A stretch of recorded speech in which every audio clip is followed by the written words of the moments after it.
tại Campuchiaអាចមានអាវុធនិងកម្លាំងគ្រប់គ្រាន់ដើម្បីទប់ទល់ជាមួយសៀមនៅជុំទី3កើតឡើងឬទេមេងប៊ុនថេងខ្ញុំលួចបង្ហើបរឿងខ្លះបន្តិចអត់និយាយច្រើនទេទី1ខ្ញុំដឹងច្បាស់ថារាជការរៀបចំរោងចក្រផលិតគ្រាប់នៅលើទឹកដីខ្មែរខ្ញុំដឹងច្បាស់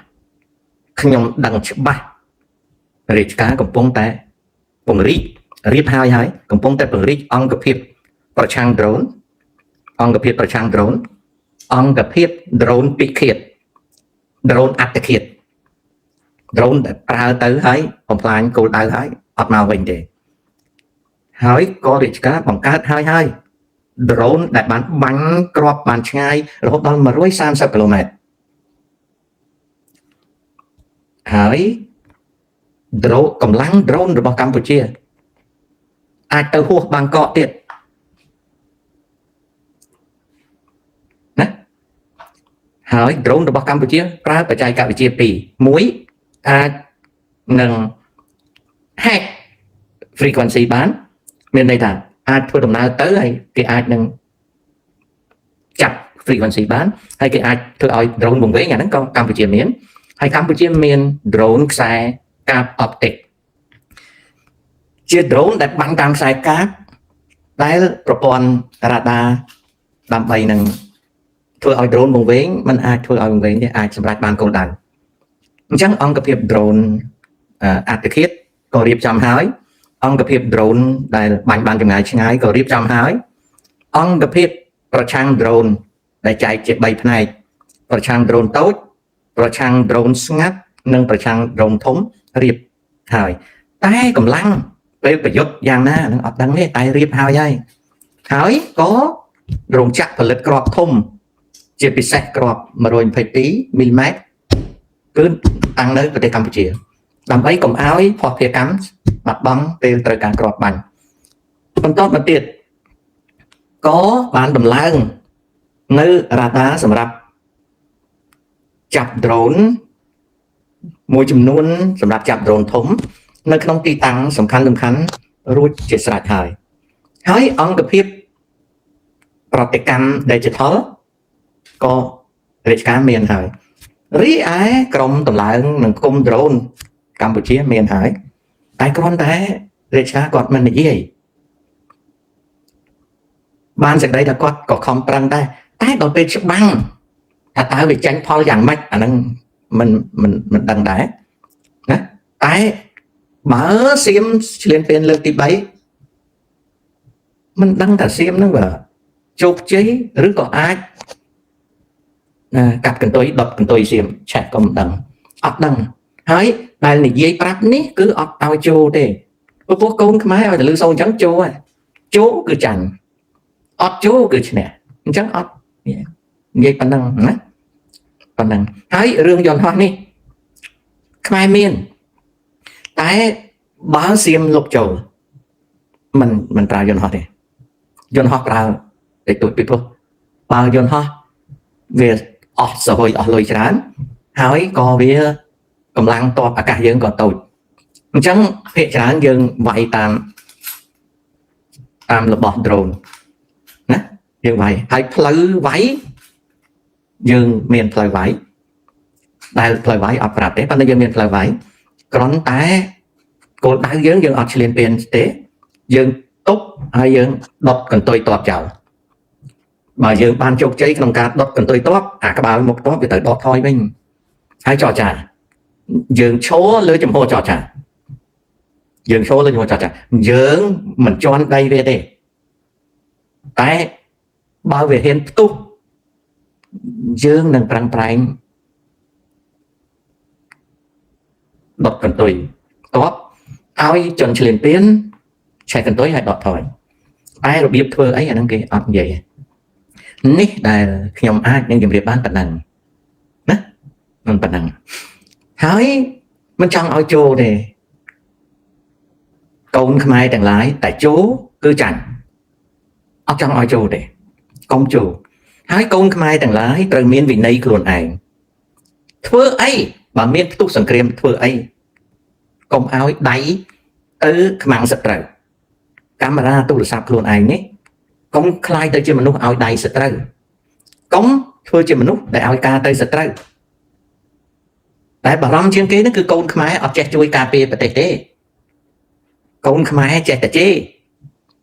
អានោះតែព្រួយបារម្ភហើយបន្ទាប់មកទៀតខ្មែររឿងពិតអត់សូវជឿទេបើគេកុហកចុយម៉ាយរត់ពីខាងលិចទៅដល់ទល់តែនយួនខាងកើតរត់អត់ឈប់ទេហៅមិនក៏មិនឈប់ដែរខ្មែរឥឡូវនេះណាបើនិយាយការពិតឲ្យចេះគិតអីអត់ជឿទេតែបើសិនណាជាគេនិយាយភូតជឿគេហើយនេះគឺជាចំណុចដែលមានបញ្ហាសប្តាហ៍ណាវាមានបញ្ហាអញ្ចឹងអូខេតើបារាំងនឹងមករកអញសេតអេណាវើចៅគួរក៏មើលតាវិញរឿងនេះវាអញនឹងនិយាយថាម៉េចអញជឿទេវាធ្វើម៉េចឯងចូលចិត្តរបស់នឹងអញដឹងទេចាប់អារម្មណ៍តាមរយៈបណ្ដាញសង្គមឃើញថាមានខ្មែរយើងជាអនុរដ្ឋជនលើភាសាជាតិអានោះគឺពិតហើយខ្ញុំធ្វើការនៅថៃធ្វើពលករឥឡូវនេះរកលុយបាន$3,000ជាងខ្ញុំចង់ទៅរត់កង់3នៅកំពង់សោមតើគិតយ៉ាងម៉េចមានលុយ$3,000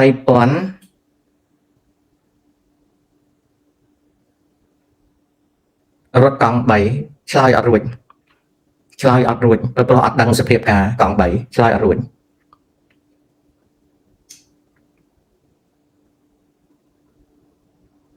តើគួររៀនពេទ្យឬក៏ធ្វើមេធាវីរៀនពេទ្យកូនងាកមកធុប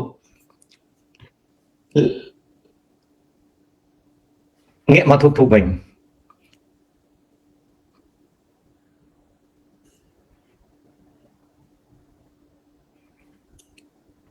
តើសៀមយកអក្សរខ្មែរយើងប្រើតាំងពីឆ្នាំណាលោកពូលឹមសួរអក្សរខ្មែរចាស់ណាអក្សរខ្មែរចាស់បានត្រូវពួកសៀម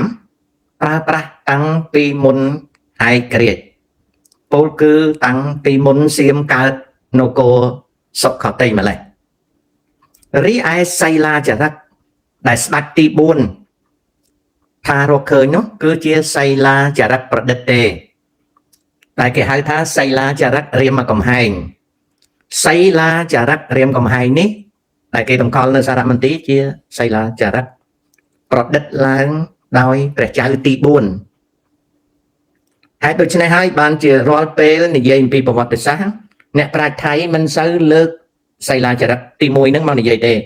គេហៅសីលាចារឹកទី1ណាអត់ទេពីព្រោះរបស់ហ្នឹងคล้ายដល់បានទេនៅលើសីលាចារឹកហ្នឹងស្ដេចទី4ប្រឹងយកអក្សរខ្មែរទៅកែរូបរាង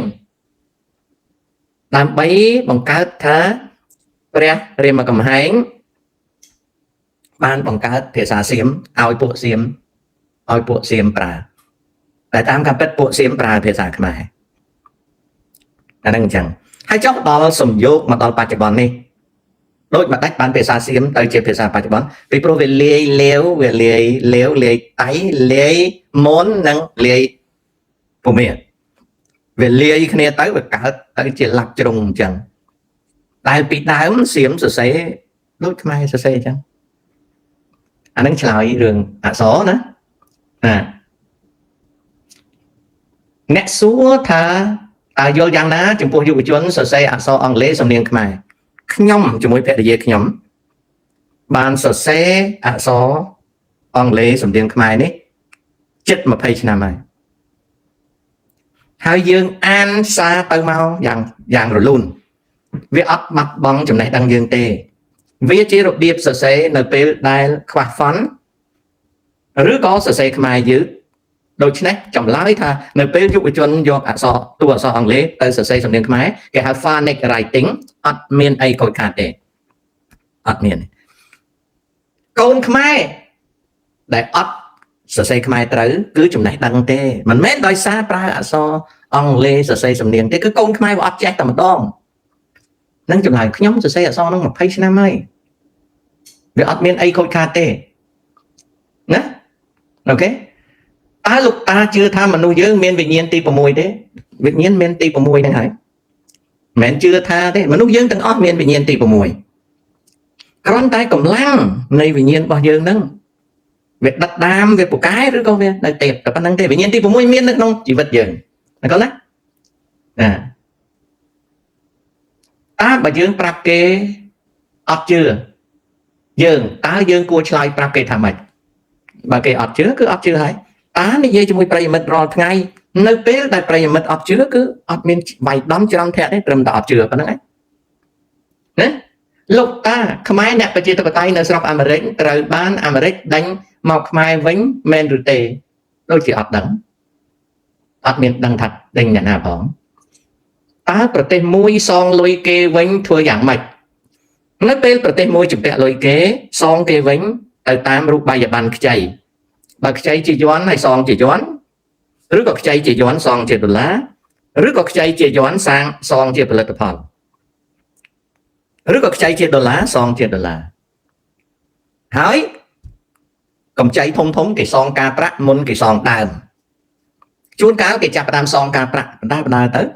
ហើយគេអត់សងដើមទេគេសងតែការប្រាក់ដល់ចំណុចមួយទៅវាចូលដល់ការសងដើមនិងការនេះគឺជារបៀបដែលគេខ្ចីធំនៅក្នុងប្រទេសអូខេតើ scam online នៅកម្ពុជាអាចបើកទូលាយដូចមុនទេលេងហេងបើចៅចង់នៅស្រុកថៃឥឡូវកំពុងតែនេះអាចឆ្លងទៅភូមាទៅមីយ៉ាន់ម៉ាបើចៅចូលចិត្ត scam ទៅធ្វើការនៅមីយ៉ាន់ម៉ាទៅណាសន្សំលុយបានហើយគេយកជិះចានចៅដូចជាចូលចិត្ត scam សួររក scam បានសេចក្តីថាចៅចូលចិត្តចាត់ទុកថាអក្រិតកម្មនិងចោរកម្មនេះល្អចំពោះចៅភូមិគេធ្វើអត់ថ្ងៃគាត់ក្មេងឥឡូវសរសេរសឹងខ្មែរកាត់ឧទាហរណ៍បងខ្លះអូអានឹងគឺពិតហើយចំពោះក្មេងណានឹងគឺជាការថមថយឬប្រែប្រួលរបស់វប្បធម៌នៃ generation Z និង generation Alpha ពួក Gen Alpha Gen Z ពូនៅអាមេរិកពូអាចអธิบายពន្យល់ប្រៀបធៀបបំណុលពលរដ្ឋអាមេរិកធៀបជាមួយបំណុលពលរដ្ឋម៉ាឡេស៊ីដែលកើនឡើងនោះបានដែរឬទេដោយមូលហេតុនៅម៉ាឡេស៊ីវាជាសញ្ញាល្អទៅវិញទេនៃសេដ្ឋកិច្ចព្រោះអត្រាការប្រាក់ចុះថ្លៃច្រើនរឿងបំណុលនេះពិបាកណាស់នៅអាមេរិកក៏ដូចជានៅម៉ាឡេជួនកាលអ្នកជំនាញហិរញ្ញវត្ថុប្រើការឃោសនានយោបាយអញ្ចឹងបំណុលគ្រួសាររបស់ម៉ាឡេវាទាល់តែសិក្សាអំពីបញ្ជីហិរញ្ញវត្ថុប្រទេសម៉ាឡេដែលបញ្ជីហិរញ្ញវត្ថុប្រទេសម៉ាឡេនេះយើងមិនមែនទៅ Google ឬក៏ទៅ AI ដឹងភ្លាមទេគឺត្រូវចំណាយពេលដើម្បីប្រមូលព័ត៌មានហ្នឹងពីព្រោះរដ្ឋាភិបាលអត់បញ្ចេញទាំងអស់ទេបើយើងខ្វះមូលដ្ឋានហិរញ្ញវត្ថុម៉ាឡេយើងមិនអាចវិភាគបំណុលគ្រួសារម៉ាឡេយូបានទេចប់នៅប្រទេសអាមេរិកដូចគ្នាតើប្រទេសអាមេរិករដ្ឋាភិបាលអាមេរិកលាក់លៀមបញ្ជីហិរញ្ញវត្ថុទេនៅក្នុងសម័យលោកដូណាល់ត្រាំខ្ញុំកំពុងតែសង្ស័យថាមានការលាក់លៀមខ្ញុំប្រាប់ត្រង់ពីព្រោះលោកប្រធានាធិបតីត្រាំច្រើនក្តៅក្រហាយនៅពេលដែលរបាយការណ៍វាអត់ពេញចិត្តគាត់រហូតដល់គាត់ដកមនុស្សចេញពីការងារនៅពេលដែលគាត់ធ្វើបែបហ្នឹងខ្ញុំសង្ស័យថារបាយការណ៍ស្រុកអាមេរិកចាប់ផ្ដើមពណ៌ប្រផេះវាអត់ទុកចិត្តបានឥឡូវនេះក្នុងខ្សែតកាច់ណាខ្ញុំអត់ជឿរដ្ឋាភិបាលផ្សាយទេដូចជាប្រហែលថ្ងៃមុនរដ្ឋាភិបាលនិយាយពី unemployment ខ្ញុំអត់ជឿទេខ្ញុំធ្លាប់ជឿរដ្ឋាភិបាលតែឥឡូវខ្ញុំអត់សូវជឿទេខ្ញុំមើលជុំវិញទឹកដីខ្ញុំតើមនុស្សមានការធ្វើទេបើមានខ្ញុំអូខេអញ្ចឹងចំពោះសំណួរដែលម៉ាឡេឌីនសួរនេះឆ្លើយអត់បានទេតើតែយើងប្រើមូលដ្ឋានវិភាគខ្ពស់នៅពេលដែលរដ្ឋាភិបាលលាក់បាំងនឹងយើងCentral Bank និយាយកុហកយើងថាបំណុលហ្នឹងនៅល្អស្រាប់តែថ្ងៃមួយអាលំបដោយឧទាហរណ៍ឆ្នាំ2008នៅសហរដ្ឋអាមេរិកបានលាក់លៀមបានប្រងើយកន្តើយលើហិរញ្ញវត្ថុគេហៅmortgage loan jumbo mortgage អីជាដើមហើយនឹង housing finance រដ្ឋាភិបាលមិនមួយទេរដ្ឋាភិបាល2 3លាក់លៀមរហូត រហូតដល់ឆ្នាំចុងឆ្នាំ2007ចូលឆ្នាំ2008ផ្ទុះបញ្ហាហិរញ្ញវត្ថុដែលមិនមែនតែសហរដ្ឋអាមេរិកទេអាឡុងមាលាយដល់ប្រទេសដទៃទៀតមកពីអីលាក់លៀមនឹងទី1ទី2គឺប្រងើយកណ្ដាលអ្នកជំនាញឡើងកញ្ចក់ទូរទស្សន៍ចេះតែនិយាយថាហានិភ័យទៀតទីបំផុតហានិភ័យខ្ពស់ក៏កើតវិបត្តិហិរញ្ញវត្ថុឆ្នាំ2008គេហៅ mortgage and financial crisis អញ្ចឹងអ្វីដែលម៉ាឡេស៊ីនិយាយណាពូគាត់ប្រាប់ប៉ុណ្ណេះថាពូអត់ជឿទេកូនហើយពូក៏ប្រាប់ដែរថានៅស្រុកពូនេះក៏ពូអត់ជឿដែរកូនពូស្គាល់កាយៅប្រទេសពូច្បាស់ហើយពូចូលចិត្តសិក្សាពីប្រទេសដទៃឥឡូវនេះគេพูดច្រើនណាស់កូនឥឡូវនេះរបាយការណ៍សេដ្ឋកិច្ចនៅស្រុកពូអត់ជឿទេកូនរបាយការណ៍សេដ្ឋកិច្ចកម្រាស់រាប់សែនទំព័រហើយ economic indicator ដែលគេហៅថាប្រណិតចង្អុលសេដ្ឋកិច្ចឥឡូវនេះពូឆ្លើយតែមួយម៉ាត់ទេគ្រប់ប្រទេសទាំងអស់พูดគ្រប់ទាំងអស់พูดច្រើនพูดតិចតែพูดទាំងអស់พูดច្រើនណាស់ហើយជាពិសេសប្រទេសមួយដែលជាក្បាលម៉ាស៊ីនពិភពលោកគឺប្រទេសពូឥឡូវនេះនៅក្នុងកញ្ចក់ទូរទស្សន៍អត់មានអីប្រាប់យើងទេគឺលាក់ទាំងអស់អ្នកដែលឡើងមកនិយាយជាជំនាញហ្នឹងគឺប្រើប្រាស់វោហារសាស្ត្រដែលមិនប្រាប់ការពិតទេយើងកំពុងតែស្ថិតនៅក្នុងបច្ចេកវិទ្យាមួយដ៏អស្ចារ្យដែលយើងយល់ថាភ្នែកយើងមើលឃើញឆ្ងាយខួរក្បាលយើងប្រកែតែតាមការពិតយើងកំពុងតែអង្គុយក្នុងពេលសប្តាហ៍ថ្ងៃព័ត៌មានពិតណាតើ subscribe ឥឡូវហ្នឹង AI អា$20មួយខែប្រើលែងចង់បានហើយតើតែមួយខែ200បានប្រើបានឥឡូវណា AI Gemini ក៏ដោយ ChatGPT ក៏ដោយ Super Grok ក៏ដោយបង$20 subscription ប្រើអន់មែនតើប្រើអន់មែនតើតើតែ200បើ Super Grok តើ300មួយខែ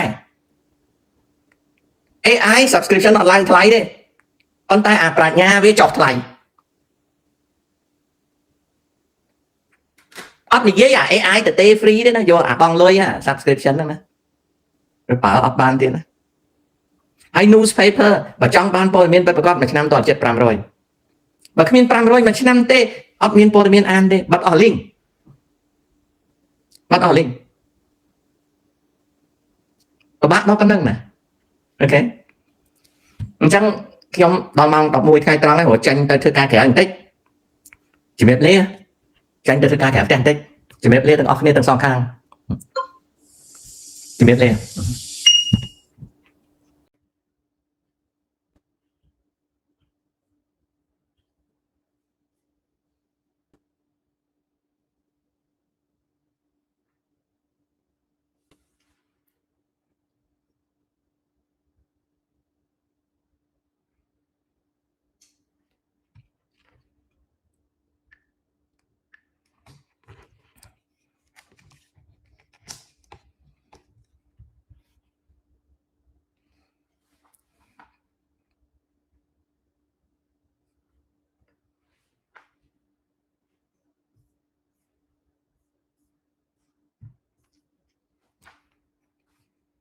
បាទសួស្តីប្រិមិត្តវិលមកជួបគ្នាសារជាថ្មីម្ដងទៀត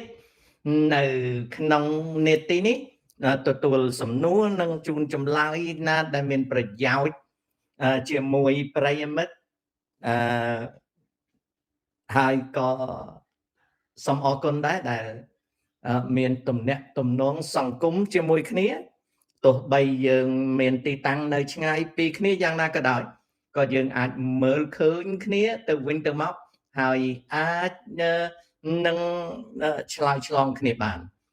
ចៅដែលសួរពីរូបថតរបស់តាកាលពីអាយុ25តាបានបង្ហាញរូបថតអាយុខ្ទង់20ដល់អាយុខ្ទង់30នៅក្នុង Facebook តាមានបង្ហាញពីរូបភាពនៅរស់នៅប្រទេសថៃកាលនៅជាសត្វស្វារហូតដល់ចាញ់ពីប្រទេសថៃមករស់នៅឯសហរដ្ឋអាមេរិកណាតាកំពុងតែបាត់រូបថតមួយចំនួនណាខាប់ let CM ណាសុខសប្បាយស៊ីណាតសួស្ដីបាទពូគិតថាគោលបំណងនៃជីវិតជាអ្វីគោលបំណងនៃជីវិតគឺជាសេចក្តីគិតពិចារណារៀងខ្លួនទេក្មួយដូចពូដំបងពូកាលពូកិច្ចចេញពីខ្មែរក្រហមមកពូចង់ច្បាំងប្រឆាំងខ្មែរក្រហមតែបំណងរបស់ពូអត់បានជោគជ័យទេជីវិតពូចង់ប្រឆាំងនឹងខ្មែរក្រហមតែអត់បានជោគជ័យទេពីព្រោះក្នុងការរស់នៅខុសច្បាប់ក្នុងប្រទេសថៃឡង់គេមិនឲ្យយើងធ្វើដល់ក្រោយមកទៀតពូក៏បានជឿបារមីគ្រូទាយពូជឿថាជីវិតពូនឹងទៅតាមបារមីគ្រូទាយបារមីគ្រូទាយថាពូនឹងជាពូជមេតបដែលត្រូវតែច្បាំងរំដោះទឹកដីហើយពូក៏មានជំនឿថាពូនឹងគឺដាច់ខាតត្រូវតែធ្វើសេរីការជាតិគោលដៅជីវិតពូនឹងគឺអ្នករំដោះជាតិគោលដៅនឹងគឺជាសុបិនរវើរវាយដែលអត់បានជោគជ័យទេពូអត់មានបានទៅរំដោះទឹកដីអីទេអត់ទេអត់មានបានរំដោះទឹកដីទេគឺត្រូវក្របត្រូវគេបាញ់ត្រូវក្របហើយក៏នៅពេលដែលមកអាមេរិកនេះពូក៏នៅតែនឹកឃើញជឿគ្រូទាយបារមីថាជាមេតបអនាគតដែលត្រូវស្រោចស្រង់តែអត់ច្បាំងទៀតទេពូត្រៀមខ្លួនធ្វើអ្នកនយោបាយពូរៀនពីបញ្ហាខ្មែរយ៉ាងច្រើនណាគឺញ៉ាំដោយក្តាមស៊ីអាចចឹងតែនៅឆ្នាំ1994ពូក៏សម្រេចចិត្តទម្លាក់ចោលធ្វើនយោបាយទម្លាក់ចោលតាំងពីហ្នឹងមកពូយកចិត្តទុកដាក់តែចំពោះ hobby ទេ hobby គឺចំណូលចិត្តរបស់ពូគឺប្រវត្តិសាស្ត្រអញ្ចឹងពូយកចិត្តទុកដាក់នឹងប្រវត្តិសាស្ត្ររហូតរីឯនយោបាយគ្រាន់តែជាដើមកំណើតនៃរវើរវាយទេហើយនៅក្នុងទ្រឹស្ដីនយោបាយពូរៀននយោបាយ2គឺពូរៀនយ៉ាងស្ទាត់ជំនាញពីមនោគមវិជ្ជាកុម្មុយនីសហើយស្ទាត់ជំនាញមនោគមវិជ្ជាលោកសេរីពីព្រោះពូថ្លឹងថ្លែងមើលហេតុដែលចាប់អារម្មណ៍នឹងមនោគមវិជ្ជាកុម្មុយនីសគឺចង់ដឹងថាតើហេតុដូចម្ដេចបានជាឆ្នាំ70-75ខ្មែរត្រូវស្លាប់ដល់ប៉ុណ្ណឹងនេះគឺជាអ្វីដែលពូរៀនមនោគមវិជ្ជាកុម្មុយនីសដល់ពូរៀនមនោគមវិជ្ជាលោកសេរីពីព្រោះពូតាំងខ្លួនជាជនសេរីហ្នឹងបានពូរៀនអានោះអញ្ចឹងពូរៀនមនោគមវិជ្ជានយោបាយ2ហ្នឹងច្បាស់លាស់អត់ស្ពេចស្ពិលទេណាតែទាំងអស់ហ្នឹងពូអត់មានធ្វើនយោបាយទេគោលដៅនៃជីវិតរបស់ពូអត់ទៀងទាត់ទេអូនពីអាយុ20មក30ផ្សេងពី30មក40ផ្សេងពី40មក50គោលដៅដូរពី50មក60មក70ទៅ20ឆ្នាំអាគោលដៅនៃជីវិតវានឹងវិញអញ្ចឹងបើសិនជានិយាយពីគោលដៅជីវិតមនុស្សយើងផ្លាស់ប្ដូរជារឿយទៅតាមដំណាក់កាលនៃជីវិតតើតែទៅដល់ចំណុចមួយទៅបានយើងនឹងពីព្រោះយើងឆ្លងកាត់ទៅយើងដឹងថាវាលមុំនឹងណោបានយើងដឹងតែខ្មែរយើងគេហៅថាគំនិតចាស់ទុំណាហ្នឹងតែប៉ុណ្្នឹងទេអញ្ចឹងគោលដៅជីវិតទៅតាមរៀងខ្លួនណាកូនណាទៅតាមរៀងខ្លួនមិនមែនខ្ញុំដាក់គោលដៅទៅសាលសាក់ឯងដូចខ្ញុំទេអត់ដូចគ្នាទេសូមបញ្យល់ពាក្យច្រាស់និងពាក្យញ៉ាំការរោសួរភាសាខ្មែរជាភាសាប្រកបទៅដោយសម្ព័ន្ធប្រកបទៅដោយរសជាតិប្រកបទៅដោយសិល្បៈណានិងប្រកបទៅដោយសម្ផស្សភាសាខ្មែរនិយាយពីអ្វីមួយ បើតាមខ្ញុំស្មានទេគ្រប់ពាក្យទាំងអស់ក្នុងភាសាខ្មែរមានយ៉ាងគឺចាប់ដើមមាន4ឲ្យតែនិយាយអធិប្បាយពីអ្វីមួយអាចអធិប្បាយបានប្រើពាក្យស័ព្ទបាន4ប្រើស័ព្ទបាន4លើកលែងតែត្រចៀកអីនៅតែរកឃើញ4ច្រមុះភ្នែកមាត់ស្បែកសម្រស់គឺភាគច្រើនខ្ញុំមិនមែនជាអ្នកឯកទេសភាសាសាស្ត្រទេណាប៉ុន្តែខ្ញុំសង្កេតឃើញថាពាក្យខ្មែរហ្នឹងគឺច្រើនតែមាន4ជាពាក្យល្អឯកដែលតែងតែមាន4អញ្ចឹងនៅពេលដែលគេតែងកាតឬចម្រៀងហ្នឹងគឺពីរោះណាអញ្ចឹងពាក្យថាបរិភោគអូខេវាមានច្រើនជាង4ទៅទៀតវាមិនមែនត្រឹមតែមាន4ទេមានច្រើនជាង4ទៀតអូខេសត្វហើយនឹងមនុស្សក្មេងដែលនិយាយគ្នាគេប្រើពាក្យថាស៊ីហើយបានអីស៊ីអញស៊ី7ជាមួយបុកម្ទេសអញស៊ីបាយទៅអាយុតាណាគ្នាហៅគ្នាថាស៊ីចំណែកមនុស្សចាស់និយាយជាមួយកូនក្មេងនៅតាមជនបទអត់មានគ្រូតគ្រាទេចៅឯងស៊ីបាយនៅស៊ីមួយទៀតពាក្យថាហូបអ្នកស្រុកខាងកើតទន្លេមេគង្គស្រុកកំណើតខ្ញុំនៅលើកដែកខេត្តកណ្ដាលហូបប្រើពាក្យថាហូបហើយហូបនេះអត់សម្គាល់អាយុទេណាពីឪពុកម្ដាយមកកូនពីកូនឡើងទៅបងប្អូនរវាងហ្នឹងគឺភាគច្រើនហូបហើយនិយាយជាមួយយាយតាក៏ហូបដែរមានន័យថាបរិភោគប៉ុន្តែអត់បែងចែកខ្លាំងផ្នែកអាយុទេហូបណាកូនណាផ្នែកតែហូបញ៉ាំជាពាក្យទីក្រុងពាក្យស៊ីវិល័យញ៉ាំណាញ៉ាំ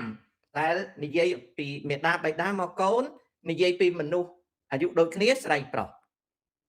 ញ៉ាំពាក្យស៊ីវិល័យនៅក្នុងក្រុងខេត្តញ៉ាំណាកូនណាញ៉ាំអូខេបោះហើយបោះទៅពាក្យត្រគោះមានន័យថាគាត់ខឹងបរិភោគតែបោះឯងយកទៅបោះតែឯងទៅនឹងពាក្យបោះនឹងពាក្យត្រគោះប៉ុន្តែមានន័យថាបរិភោគដែរពាក្យថាច្រាស់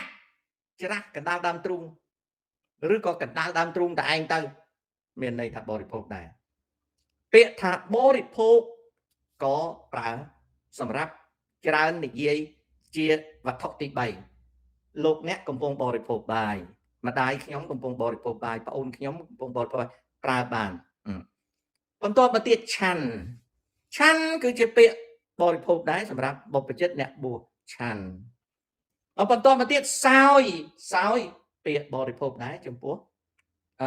រាជវង្សឬព្រះមហាក្សត្រអានោះគ្រាន់តែប៉ុណ្ណាហើយឆៃជាពាក្យបុរាណតែជនបទខ្លះប្រើបានអីឆៃថ្ងៃនេះហ៎អាយុអត់សម្គាល់ទេចាស់គាត់ច្រើនសួរយាយខ្ញុំហៅបាយយាយបានអីឆៃចាស់តាមានត្រីអាំងនឹងឆៃ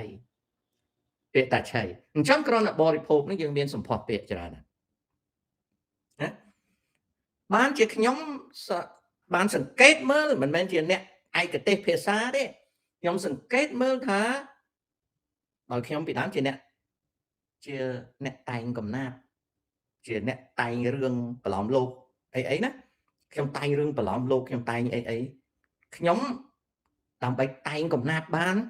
ដើម្បីតែងប្រឡំលោកបានត្រូវចេះសម្ផស្សពាក្យច្រើនណាខ្ញុំបានបោះបង់កំណាព្យចោល completely ខ្ញុំបាត់កំណាព្យចោលបាត់រហូតដល់តែងអត់បានតែងលែងកើតខ្ញុំបោះបង់ចោលហ្មងអ្នកដែលជាអ្នកនិពន្ធហើយនឹងកវីអ្នកដែលតែងកំណាព្យឬតែងរឿងអ្នកនឹងទាល់តែចេះសម្ផស្សពេកឲ្យបានច្រើនសម្ផស្សពេកចេះគឺថាតែបានច្រើនខ្ញុំឃើញមានលោកស្រីម្នាក់នៅអាមេរិកនេះឈ្មោះកែវច័ន្ទបូគាត់បានសរសេរសៀវភៅប្រឡំលោកច្រើនក្បាលហើយគាត់ចេះពាក្យច្រើនគាត់រៀនបានចូលកលេសចូលអនុវិទ្យាល័យអីដែរណា គាត់រៀនអីរហូតដល់មក diploma អីចឹងដែរតែមើលទៅ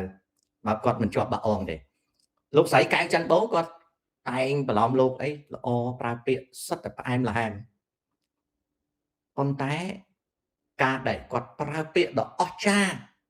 នៅក្នុងសម្ផស្សពាក្យគាត់អត់ពូកែខាងកាលគាត់ជាអ្នកនិពន្ធណាកែវច័ន្ទបូជាអ្នកនិពន្ធជាកវីផងតែគាត់អត់ស្គាល់កាលគាត់ខ្វះខាតកាលគាត់តែងរឿងអីគាត់មានប្រើពាក្យល្អណាស់តែអត់ចេះកាលអត់ចេះកាលនេះយ៉ាងម៉េចគឺប្រើពាក្យអធិប្បាយរឿងមិនចំកាលវេលាអញ្ចឹងឆ្លើយប៉ុណ្ណឹងរឿងពាក្យច្រាស់ហើយនឹងពាក្យញ៉ាំអូខេ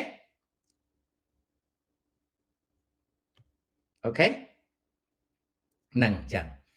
លោកតាមើលមនុស្សម្នាក់មានគម្រោងយូរអង្វែងហើយព្រមទាំងមានការទស្សទាយពីថ្ងៃមុនតើមនុស្សម្នាក់នោះមានទេពកោសល្យដែរឬទេស្ដាប់អត់បានទេកូនស្ដាប់អត់បានទេអ្វីដែលកូនឯងសរសេរនេះស្ដាប់អត់បានណាឥឡូវមកខាងនេះម្ដងអូខេអរគុណ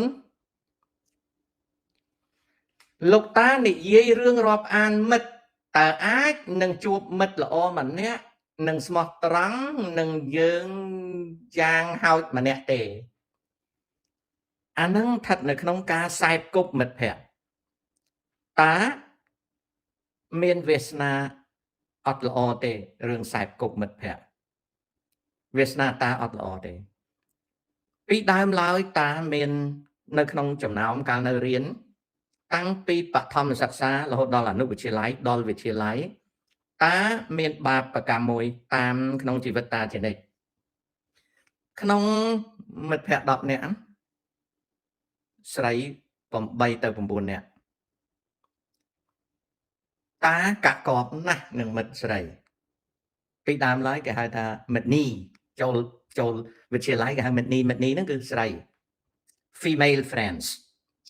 តាកាក់កបមែនតើជាមួយមិត្តភក្តិស្រីកាក់កបណាស់អត់ដែលមានរឿងទេគឺចម្រើនរហូតប៉ុន្តែតាមានបាបមួយមិត្តភក្តិប្រុសក្នុង100នាក់មានតែមួយទេដែលមិននាំរឿងឲ្យតាមិត្តភក្តិតាប្រុសនាំបញ្ហាឲ្យតាច្រើនណាស់នេះមិនដឹងយ៉ាងម៉េចក្នុងជីវិតអញ្ចឹងនៅពេលដែលចៅសួរថាតើអាចរកមិត្តភក្តិបានទេអាចនិយាយថាទាល់តែចៅពិសោធន៍ខ្លួនឯងព្រោះតាអត់បានជោគជ័យជាមួយមិត្តភក្តិប្រុសទេអត់ទេតែបើស្រី100គឺ100ល្អកល្អឿនស្មោះត្រង់បែកគ្នា50ឆ្នាំក៏នៅតែរាប់រកគ្នាដែរតែមិត្តភក្តិប្រុស99%វាអត់មានស្អប់ខ្ពើមទេតែវាពឹងពាក់តាពេកហើយដល់ពេលពឹងមិនបានវាខឹងវាថាតាមិនជួយវាអាហ្នឹងរឿងបាបរបស់តាវិញចឹងអូខេចឹងតាឆ្លើយមិនរួចណាលោកតាចិត្តបានមកលេងស្រុកទឹកមុខដូចជាស្រស់ស្រាយជាងធម្មតាបាទពិតហើយណាពិតហើយលោកតាតើថៃអាចវាយជាលើកទី3មួយសារទៀតដែរឬទេបើតាមខ្ញុំគិតអាចនឹងវាយមួយសារទៀតប៉ុន្តែខ្ញុំអត់ច្បាស់ដូចគ្នាតាក៏អត់ច្បាស់តែតាគិតថាសៀមវាចេះតែរករឿងអត់ឈប់ទេបច្ចុប្បន្ននេះរដ្ឋាភិបាលកម្ពុជាកំពុងតែកសាងការការពារខ្លួនគ្រាន់តែមិននិយាយតែកំពុងតែសម្រុកត្រៀមការពារដោយតាដឹងថា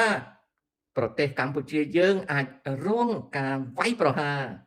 ពីសៀមជាលើកទី3តាឃើញរដ្ឋាភិបាលប្រុងជើងការតាក៏ងាកមកនិយាយឲ្យចៅស្ដាប់រឿងផ្សេងតែបណ្ដាលឲ្យជនមួយចំនួនស្មើនឹងមមាសក្តរមរស័យជ្រៀកនឹង1លានតែអត់យល់ពីខួរក្បាលតាក៏ខឹងសម្បាអីមានអាមួយនោះនៅ Stockton គេថាឯងនៅប្រជាធិបតេយ្យមិនក៏ឯងធ្វើអញ្ចឹង anh trong aiកើតមហារាជងាប់ឲ្យឆាប់ទៅអីគ្រាន់តែពាក្យប៉ុណ្ណឹងដឹងហើយវាចង់បានប្រជាធិបតេយ្យតែប្រជាធិបតេយ្យវាអត់មានសិទ្ធិមនុស្សវាអត់មានអាណិតថាមនុស្សកើតមហារាជទេវាចង់ឲ្យខ្ញុំកើតមហារាជឲ្យងាប់ឆាប់ទៅពីព្រោះខ្ញុំធ្វើមិនពេញចិត្តវាអាហ្នឹងគេហៅប្រជាធិបតេយ្យដែរអាហ្នឹងមិនប្រជាធិបតេយ្យណាអាហ្នឹងសត្វដេរិឆានតាអាហ្នឹងសត្វដេរិឆានតាសត្វដេរិឆានកាលណាមិនពេញចិត្តនឹងអ្នកណាចង់ឲ្យគេងាប់អាហ្នឹងសត្វដេរិឆានឃើញទេមានអាមួយទៀតអាមួយហ្នឹងពួកអស់ហ្នឹងនៅស្រុកខ្មែរអត់ដែលហ៊ានតវ៉ាជាមួយលោកហ៊ុនសែនទេអត់ដែលហ៊ានតវ៉ាទេអាហ្នឹងធ្វើមន្ត្រីទៀតតែខ្ញុំអាណិតវាគាត់នឹងលើកមកនិយាយវាចង់ឲ្យរាជការចាប់ខ្ញុំដាក់គុកពីបទប្រមាថព្រះមហាក្សត្រពីព្រោះអីខ្ញុំសួរវាវិញថាឯងនឹងគាំពេលព្រះមហាក្សត្រឯងមិនក៏មិនទៅការពារលោកមិនក៏អត់ត្រូវអាចឯងអត់ការពារស្ដេចឯងហ៊ាននិយាយថាអញប្រមាថស្ដេចចុះឯងមិនក៏មិនការពារស្ដេចឯងមិនក៏ទៅហៅហ៊ុនសែនហ៊ុនម៉ាណែតឲ្យចាប់អញដាក់គុកនេះហើយគេហៅថាពួកអាស្នេហាជាតិស្រឡាញ់ស្ដេចនៅក្នុងប្រគុណវាអត់ដែលការពារស្ដេចទេវាមានការពារស្ដេចទេណាវាអត់មានការពារស្ដេចទេខ្ញុំឯនេះអ្នកការពារស្ដេចចង់ឲ្យស្ដេចនឹងលោករងរឿងឡើងចង់ឲ្យលោកមានបុណ្យបារមីចង់ឲ្យលោកនឹងថ្កុំថ្កើងឡើងចង់ឲ្យរាជវង្សានុវង្សថ្កុំថ្កើងឡើងទើបខ្ញុំនិយាយវាហៅហ៊ុនសែនហ៊ុនម៉ាណែតឲ្យចាប់ខ្ញុំដាក់គុកទៅជាអញ្ចឹងទៅតាមពិតគំនិតទៅកើតអាចទេឃើញទេចឹងខុសគ្នាអាហ្នឹងគឺនៅក្នុងសរសៃមីក្តោមកតាសៃជ្រៀកជាម៉ាលៀនគឺមនុស្សវាអញ្ចឹងណាមនុស្សវាអញ្ចឹងត្រឡប់មកវិញថៃអាចធ្វើការឈ្លានពានមកលើកម្ពុជាជាលើកទី3ហើយខ្ញុំក៏ត្រូវតែធ្វើអន្តរាគមន៍តូចមួយដើម្បីនឹងលាតត្រដាងនៃអង្គើឈ្លានពានរបស់សៀមឲ្យបងប្អូនយល់ដឹងច្រើនជាងមុនក្នុងនាមខ្ញុំជាវាគ្មិនណាអាហ្នឹងអញ្ចឹងលោកតាបើមនុស្សម្នាក់មានគម្រោងឆ្លើយឲ្យថាអត់ស្ដាប់បានណាធ្វើយ៉ាងណាទៅទន្ទិញមេរៀនចាំខំរៀនឈប់មកមើលតាខំរៀនចង់រៀនក្រៅប្រទេសហើយមានអ្នកធានាទៅតែកម្រិតអង់គ្លេសខ្ញុំរៀងស្ទើរអត់ទេចៅឯងជាមនុស្សដាក់អវិជ្ជមាននាំមុខចៅឯងប្រាប់តាថាចៅឯងចង់រៀនហើយមានអ្នកធានាឲ្យទៅរៀនហើយចៅឯងមកប្រាប់តាថាចៅឯងស្ទើរអង់គ្លេសហើយចុះបើចៅឯងដឹងស្ទើរអង់គ្លេសចៅឯងប្រកាច់យកអីមកមើលតាងាប់អីយក1ម៉ោងដែលមកមើលតាហ្នឹងរៀនអង់គ្លេសតាម YouTube ទៅវាចេះបាត់ហើយខ្ញុំអន់ដល់ហើយណាតាសួរវិញហើយឈ្មោះអីចៅខ្ញុំមកគង់ចៅគង់បាទខ្ញុំអន់ដល់ហើយតាខ្ញុំអន់ដល់ហើយខ្ញុំអន់កណិតដល់ហើយចៅឯងទៅណាខ្ញុំដើរបាញ់សัตว์ក៏ដូចមកអតុយមកវាមកប្រាប់ឯងថាវាអន់កណិតប៉ុន្តែសួរវាទៅណាវាកាន់ជាព្រាមវាថាខ្ញុំដើរបាញ់សัตว์ដូចចៅឯងចឹងចៅឯងមកនិយាយថាចៅឯងចង់រៀននៅបរទេសមានអ្នកធានាទៅកាណាដាហើយចៅឯងថាចៅឯងអន់អង់គ្លេសហើយចុះបើចៅឯងអន់អង់គ្លេសមកមើលជេមសុកងាប់អីមកមើលជេមសុកឲ្យជេមសុកជេហ្នឹងហើយមិនបានជេមសុកជេបើឯងស្ទើរអង់គ្លេសមិនកំខំរៀនតែ YouTube ទៅរបៀបរៀន YouTube គឺយើងចាក់ learn English ដល់ចុច YouTube ណា YouTube និយាយអីក៏ដោយយើងកុំប្រែអសោះវានិយាយអីក៏ដោយយើងចេះតែស្រែកតាមវាទៅកុំឲ្យខ្សឹបយើងស្រែកតាមវាអង្គុយចឹងព្រលឹមឡើងមិនទាន់ដោះថ្មិញទេមិនបាច់លុបមុខក៏បានដែរចុច telephone នៅ YouTube ទៅវានិយាយអីយើងចេះថាតាមវាបបោចឲ្យស្រែកឲ្យលឺតែកុំឲ្យលឺថ្លង់គេពេកស្រែកឲ្យលឺឬក៏ទៅគុំជែកឬក្រោយផ្ទះណាស្រួលស្រែកលឺស្ដាប់តិចឲ្យចេះស្រែកទៅដាក់កាសតិចឲ្យស្រែកតាមវាស្រែកឲ្យបាន3ខែតាមវាកុំប្រែអសោះដល់ស្រែកហើយទៅ រៀនស្ដាប់វិញតើអញស្រែកភាសាអង់គ្លេសចេញតាមមាត់ទៅស្ដាប់តិចលឺទេចំណាំពាក្យហ្នឹងបានទេអត់ចំណាំសំដីមួយម៉ាត់ហ្នឹងបានណាបានចាប់ផ្ដើមស្មានណាអា YouTube និយាយអីក៏ដោយក៏ស្មានដែរកុំបើកវចនានុក្រមកុំសួរគេថាហ្នឹងប្រែថាម៉េចស្មានមួយឆ្នាំយ៉ាងយូរចេះអង់គ្លេសស្ទាត់នេះគឺជារបៀបរៀនអង់គ្លេសអត់ចាំបាច់អស់លុយមួយសេនទេអស់លុយតែថ្លៃ SIM ទេឬក៏ថ្លៃ telephone ទេហើយកុំប្រើឲ្យសោះវចនានុក្រមខ្មែរអង់គ្លេសខ្មែរក៏កុំប្រើអត់ប្រើទេស្មានរហូតហើយបើឃើញជនបរទេសចាប់ផ្ដើមនិយាយហ្មងប៉ុន្តែអត់មានទេណាស្ដាប់អត់បាន